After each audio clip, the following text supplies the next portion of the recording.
নমস্কাৰ মই মনালিছা গগৈ আমি পিতৃ মাতৃ হিচাপে যিসকল আমি পিতৃ মাতৃ আছো আমি ভাবো যে আমাৰ সন্তান শিক্ষিত হোক আমাৰ সন্তান ভাল হোক যোনখন স্কুলতে নপঢ়াওক লাগিলে হেয়া গাঁৱৰ কোনোবা এখন স্কুলতে পঢ়ক মহানগৰীৰ কোনোবা স্কুলতে পঢ়ক কোনোবা অসমৰ বাহিৰৰ স্কুলতে পঢ়ক পিতৃ মাতৃৰ উদ্দেশ্য হ'ল সদায় সন্তান ভালকে শিক্ষিত হোক আৰু এগৰাকী ভাল নাগৰিক হোক কাৰোবাৰ কিবা বেলেগ ইন্টেনশন থাকিব পাৰে কিন্তু সাধাৰণতে মানুহে ভাল নাগৰিক হোৱাটোৱে বিচাৰে পিছৰ পৰ্যায়ত তেওঁলোকে নিজে নিজে এটা পেছা বাছি ল'ব কিন্তু হেয়া লাগিলে ধনী দুখীয়া বুলি কোনো কথা নাই মই কৈছোৱেই যে সকলোৰে উদ্দেশ্য একেই কিন্তু অসম চৰকাৰে কি কৰিব খুজিছে অসম চৰকাৰে ল'ৰা ছোৱালীৰ লগত কি হেতালি খেলিব খুজিছে দেখিলো যে অৰুণোদয় হিতাধিকাৰী যি এতিয়া পুনৰ নাম ভৰ্তিকৰণ চলি আছে মানে এপ্লিকেশন আকৌ নতুনকৈ লৈছে সেইবিলাকৰ নথিপত্ৰ পৰীক্ষা কৰিবলৈ শিক্ষকসকলক লগাই দিয়া হৈছে হেতু কাৰণে বোলে যদি এনুৱেল পৰীক্ষা চলিও আছে হেতু মানে পষ্টপন কৰিবলৈ কৈছে প্ৰয়োজনত কিন্তু তেওঁলোকৰ অগ্ৰাধিকাৰ হ'ল যে অৰুণোদয় হিতাধিকাৰী যিখিনি টাইম দিছে কিন্তু ডেটৰ ভিতৰত তেওঁলোকে সাবমিট কৰিব লাগিব আৰু যাতে হিতাধিকাৰীসকলৰ নাম তথ্যপাতি শুদ্ধকে যাতে তেওঁলোকে জমা দিব পাৰে আৰু হেতু কাৰণে শিক্ষকসকলৰ যেটো তেওঁলোকৰ প্ৰধান ডিউটি যেটো শৈক্ষিক কাম তেওঁলোকৰ প্ৰধান শিক্ষক এজন এপইন্টমেন্ট কিয় দিয়া হয় নিযুক্তি দিয়াৰ অৰ্থ কি নিযুক্তি দিয়ে শিক্ষাদানৰ কাৰণে যিসকলৰ অভিভাৱক অভিভাৱিকাই নিজে পঢ়াব নোৱাৰে সময় নাপায় বা নিজেও সেইখিনি শিক্ষিত নহয় সিমানখিনি তেওঁলোকে শিক্ষকসকলৰ ওপৰত সম্পূৰ্ণভাৱে নিৰ্ভৰশীল গতিকে সেইসকল গাৰ্জেনক বিপদত পেলাই এওঁলোকে নিজৰ মতে মানে চৰকাৰে নিজৰ মতে শিক্ষকসকলক ব্যৱহাৰ কৰিবলৈ লৈছে ইয়াৰ বিৰুদ্ধে বিগত অক্টোবৰ নৱেম্বৰ মাহত শিক্ষকসকলে বিৰোধিতা কৰি আন্দোলনো কৰিছিল তেওঁলোকে লিখিছিল একেলগে তেওঁলোকে আনকিলগে গ্ৰুপ এৰি দিছিল যে বিভিন্ন ধৰণৰ অনাশৈক্ষিক কামকাজত তেওঁলোকক সময় জুৱাই থাকে যেটো কাৰণে তেওঁলোকে পঢ়াব নোৱাৰে আৰু পঢ়াব নোৱাৰাৰ কাৰণে তেওঁলোক নিজে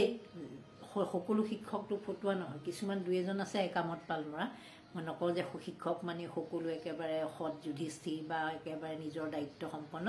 কিন্তু ম্যাক্সিমাম শিক্ষকেই তেনেকুৱা যে নিজৰ কৰ্তব্যটো সম্পাদন কৰিব খোজে আৰু শিক্ষা বৃত্তিটো যিসকলে আসলতে আত্মনিয়োগ কৰে মানে যিসকলে শিক্ষকতা কৰিম বুলিয়ে লাগে তেওঁলোক সঁচাকৈ সৎ কিন্তু উদ্দেশ্য যিসকলে টাইম পাছৰ কাৰণে বেলেগ চাকৰি বিচাৰি আছিল তাৰ মাজতে শিক্ষকটো পাই গ'ল তেওঁলোকে অলপ ইফাল সিফাল কৰে হেতু মই নকওঁ যে নকৰে বুলি গতিকে সেই কাৰণে আমি শিক্ষকৰ বদনামো দেখো কিন্তু যিসকলে সঁচাকৈ ল'ৰা ছোৱালীক পঢ়াম বুলি বা এটা জেনেৰেশ্যন সৃষ্টি কৰিম বুলি মানৱ সম্পদ সৃষ্টি কৰিম বুলি ভাবে তেওঁলোকৰ ক্ষেত্ৰত চৰকাৰে সদায় এনেকুৱা ধৰণৰ কিছুমান প্ৰতিবন্ধকতা আনি দিয়ে যেটো কাৰণে তেওঁলোকে টাইমলি শিক্ষাটো দিব নোৱাৰে আৰু শিক্ষাটো দিব নোৱাৰাৰ ফলত কি হয় জানেনে মই অভিভাৱক অভিভাৱিকাসকলক কৈছো যে শিক্ষকসকলে সময়মতে যেতিয়া চৰকাৰে বেলেগ কামত তেওঁলোকক খুটুৱাই ৰাখিব তেতিয়াহলে এই কম্পিটিটিভ যুগত প্ৰতিযোগিতাৰ যুগ এতিয়া আপোনাৰ ল'ৰাই দুটা কথা বেছিকৈ শিকিলে আপোনাৰ ল'ৰাৰ লাভ গতিকে সেইটো সময়ত যদি তেওঁলোকক বেলেগ কামত 4-5 দিন সপ্তাহটো খুটুৱাই ৰাখে বা চৰকাৰী কামত নিয়োগ কৰে তেতিয়াহলে আপোনালোকে যিবোৰ স্কুলত ল'ৰা ছোৱালীবিলাকক দিছে তাত এনেকুৱা নহয় যে অল্টাৰনেটিভ বহুতবোৰ শিক্ষক আছে এজনৰ বিকল্প হিচাপে বেলেগ তিনিজনে আহি পঢ়াই দিব তেনেকুৱাটো নহয় খুব কম শিক্ষক থকা দুজন তিনিজন শিক্ষক থকা স্কুলত যদি তেনেকৈ শিক্ষকসকলক বেলেগ দায়িত্ব দি দিয়ে তেতিয়া তেওঁলোকে ছাত্ৰ ছাত্ৰীসকল যথেষ্ট ক্ষতিগ্ৰস্ত হয় শিক্ষকসকলৰটো বাদেই দিছো ক্ষতিগ্ৰস্ত হয় ছাত্ৰ ছাত্ৰীসকল তাৰ পিছত বছৰি যে তেওঁলোকে গুণোৎসৱ পতাৰ সেই ভেকু ভাওনাখন আৰম্ভ কৰিছে এতিয়া কিবা বছৰত দুবাৰকে ভেকু ভাওনা কৰাৰ কথা ভাবিছে এই যে গুণোৎসৱটো পাতি দিয়ে এই গুণোৎসৱটো পতাৰ ফলত তাতে হেৰি যায় মিনিষ্টাৰ যায় এমএলএ যায় কোনোবা যায় গৈ পেলাই কেমেৰা লৈ গৈ শিক্ষকসকলকে আকৌ তাত চূড়ান্তভাৱে অপমান কৰে যে আপুনি কি পঢ়াইছে ইমান দিন আপোনাৰ ল'ৰা ছোৱালী এইটো কথা নাজানে এবিচিডি গীতাই নাজানে আমুক স্পেলিংটো নোৱাৰে তামুক কোন নাজানে এনেকুৱা ধৰণৰ কেমেৰাৰ ফ্ৰণ্টতে অপমান কৰে কিন্তু তাৰ কাৰণে দায়ী কোন তাৰ কাৰণে দায়ী হ'ল শিক্ষা বিভাগ আৰু চৰকাৰখন কাৰণ তেওঁলোকক যদি তুমি বছৰৰ 365 দিনৰ যিমান দিন কৰ্মদিন থাকে স্কুলৰ কৰ্মদিনখিনিত যদি সম্পূৰ্ণভাৱে শিক্ষা দানৰ ব্যৱস্থাটো কৰি দিলেহেঁতেন চৰকাৰে তেনেহ'লে তেওঁলোকে যদি সেইখিনি সময়ত পাল মাৰি ল'ৰা ছোৱালী পাল মৰাৰ কাৰণে যদি ল'ৰা ছোৱালী শিক্ষিত নহ'লহেঁতেন বা নাজানিলেহেঁতেন তেতিয়া দুখ আমি টিচাৰক দিম যে শিক্ষকৰ এইটো ভুল, তেওঁলোকে কামত পাল মাৰি ল'ৰা ছোৱালীক পঢ়ুৱা নাই। কিন্তু সেইটো অসমৰ ক্ষেত্ৰত বেছিভাগেই আজিকালি সেইটো নহয়। কাৰণ কিয়, শিক্ষকসকলক বিভিন্ন সময়ত বিভিন্ন কাম মানে অনাশৈক্ষিক কামবোৰ ইমান বেছি। আৰু সেই কথাটো ক'বলৈ গ'লে শিক্ষামন্ত্ৰীয়ে নিজেই কয় যে এইবোৰ কথা জানিব লাগে। লাচিতৰ ওপৰত ৰচনা লিখা কামত লগাই দিলে। মাজতে শুনিলোঁ বীৰ পূজা নে কি বীৰৰ ওপৰত কাহিনী লিখোৱা, এনেকুৱা ধৰণৰ যিবোৰ সেইবোৰ অনাশৈক্ষিক মানে মই এইটো কাৰণে কৈছোঁ, কাৰিকুলাৰ এক্টিভিটিজ হয়, শৈক্ষিকৰ ভিতৰৰে এটা অংশ। কিন্তু তুমি প্ৰশ্ন সুধিবা ABCD, তুমি প্ৰশ্ন সুধিবা ক্লাছত গৈ তোমাৰ যিটো পাঠ্যক্ৰমৰ ভিতৰৰ কুৱেশ্যন সুধিবা, তাৰপিছত সেইখিনি সময়ত যদি তেওঁলোকে নোৱাৰে তেতিয়া আকৌ তোমালোকে দোষাৰোপ কৰিবা শিক্ষকজনক। সেইটো কেনেকুৱা কথা? তোমালোকে বছৰটোত বিভিন্ন ধৰণৰ কামত গছ পুলি ৰোৱাটো হয়, সহ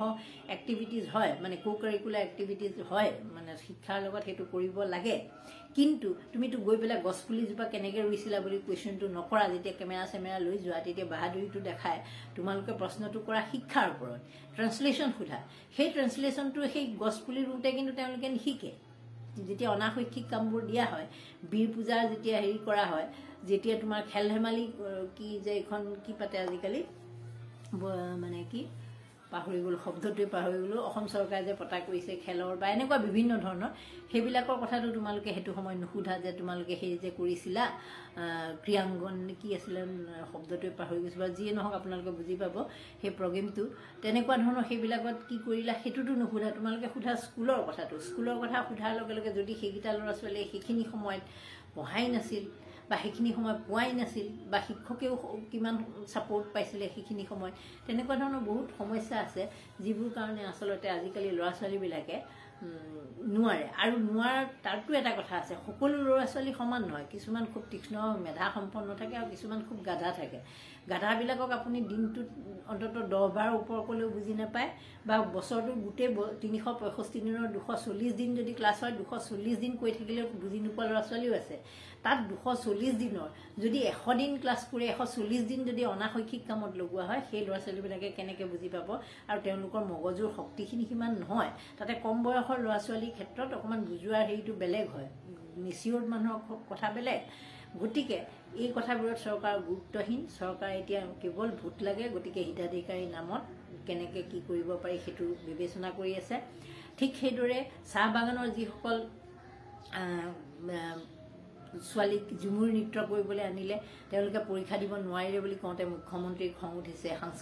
সাংস্কৃতিক মন্ত্ৰীৰ খং উঠিছে। কিন্তু চৰকাৰৰ কাৰণে এতিয়া শিক্ষা দীক্ষা পিছপৰা কথা, কাৰণ বেছি শিক্ষিত হ'লে এওঁলোকক যে ভোট নিদিয়ে সেই কথাটো সকলোৱে বুজি পায়। শুল্ক নীতিৰ কথা কিমান মানুহে বুজি পায়,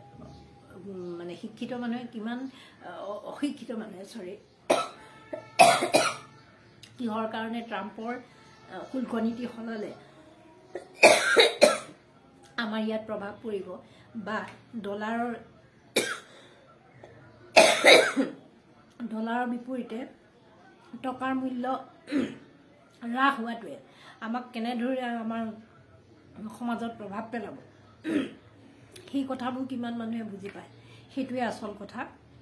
সেইবোৰ বুজি নোপোৱাকৈ চৰকাৰে মাত্ৰ ৰাখি থৈছে যে তোমালোক হিতাধিকাৰী বনা, আমাক ভোট দিয়া, হিতাধিকাৰী বনা। আৰু যিমানেই অশিক্ষিত হয়, ভোটাৰ যিমানেই অশিক্ষিত হয়, সিমানেই কিন্তু লাভ চৰকাৰখনৰ হয়। সেইকাৰণে চৰকাৰে পঢ়া শুনাৰ পৰিৱৰ্তে এইবোৰ বিষয়ত বেছি গুৰুত্ব আৰোপ কৰি আহিছে। আৰু শিক্ষকসকলকো শিক্ষক হিচাপে ব্যৱহাৰ কৰা নাই, এই আগৰ যে বন্ধা ৰখা বুলি যে কয়, দাস হিচাপত ব্যৱহাৰ কৰি আহিছে। কাৰণ তেওঁলোকে উল্টাকৈ মাতিলে আকৌ ৰিজাইন দিয়া ধৰণৰ পৰিৱেশৰ ধুমকি দিয়ে। গতিকে আপোনালোকে ভাবি চাওকচোন। নমস্কাৰ, ধন্যবাদ।